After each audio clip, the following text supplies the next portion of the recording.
ल है साथी हो, म चाहिँ माइती घर आइपुगिसकेँ। माइत घर यहाँ होइन, माइत घरको वरिपरि गार्डन चाहिँ सुक्खा भइरहेछ अहिले। अब पानी नपरेपछि अब फुलहरू नरोपेपछि नउम्रेपछि अलिक ढिलो आउँछ। अनि त्यही भएर म चाहिँ यसो नै माइत घरमा आएको।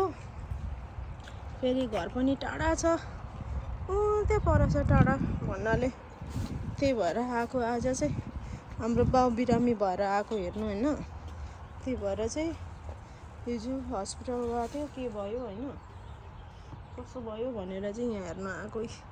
आएर चाहिँ ढोकामा वरिपरि पहिला भिडियो बनाऊ भनेर चाहिँ उभिरहेको छु।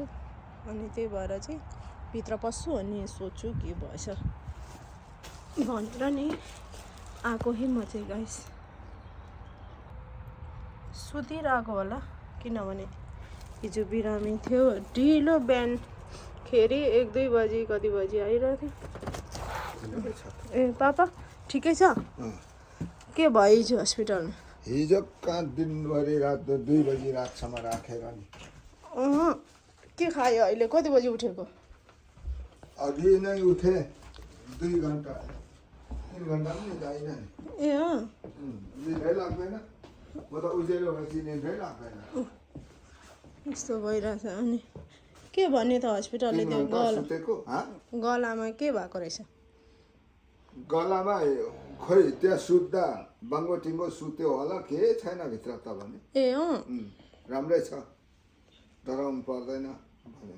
अनि 3 घन्टा मात्रै सुतेर उठ्यो? यहाँ चिलाउँछ, फुलिन्छ होइन, यहाँ र यहाँ। पहिले यता दुख्यो दाहिनेपट्टि, अनि फेरि यतापट्टि यहाँ अझै दुख्दैछ। ए त्यो सुताइले होला हो, नसुतेर पनि हो कि बा? राम्ररी हाम्रो पापाको चाहिँ हिँडेर आएको नि, पर मेलबक्ससम्म सामान आएको रहेछ, त्यो टिप्योरी आएको, हिँड्दै नि।